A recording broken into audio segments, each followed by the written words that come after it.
Trump is a leap. If you don't grasp the qualitative change of a fascist consolidation, then you are not grasping reality. Somebody else said, well, you seem to be thinking that the Democrats are all good, but we're part of creating a lot of the problems that we're facing. And specifically, they funded ICE and they carried out a lot of the repression against the people who stood up, especially students who stood up against the genocide in Gaza.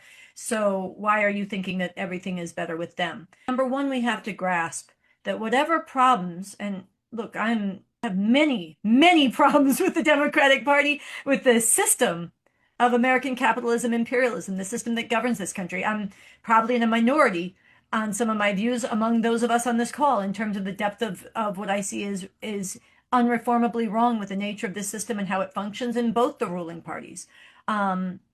Maybe in a minute I'll talk about this because I'm a communist, I'm a revolutionary, I'm a follower of the revolutionary leader Bob Avakian. Some people in the chat are trying to make you afraid of that. We'll come to that in a minute. But we need unity of everybody opposed to the fascism of Trump. And here's something we have to understand. No matter how rotten, how many problems pre-existed to Trump, however deep your critique, if you don't grasp the qualitative change of a fascist consolidation, then you are not grasping reality.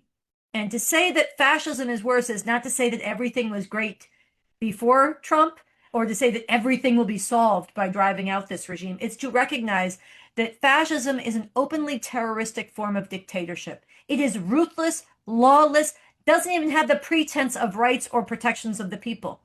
It is no due process. It is shredding the Constitution. It is complete demonization and disappearance of one group after the other.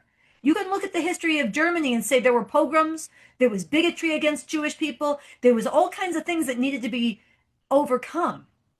But that does not mean that there was not a leap with Nazi Germany and then the Holocaust. There was. Everybody knows that. Trump is a leap. Yes, his roots go back. When he says make America great again, he's drawing on the roots of this country. He's drawing on the white supremacy. He is drawing on the xenophobic hatred of immigrants. He is revengist against the advances women and LGBT people have made. And he's drawing on the history of bigotry and oppression, and he's dragging things backwards. So yeah, he's got a connection to deeper things in this country, but there is a leap going on. And if you can't see that, you need to open your eyes and wake up, because the lesson of history is fascism, once it's consolidated, there is no space for people to stand up and oppose it. And you have to defeat it before it becomes too late. So number one, to say fascism has to be driven out, this regime has to be driven out, is not to say everything will be all good just if you get rid of Trump. But it is to say you don't have a fighting chance to move things forward in any kind of positive way if you let this regime stay in power.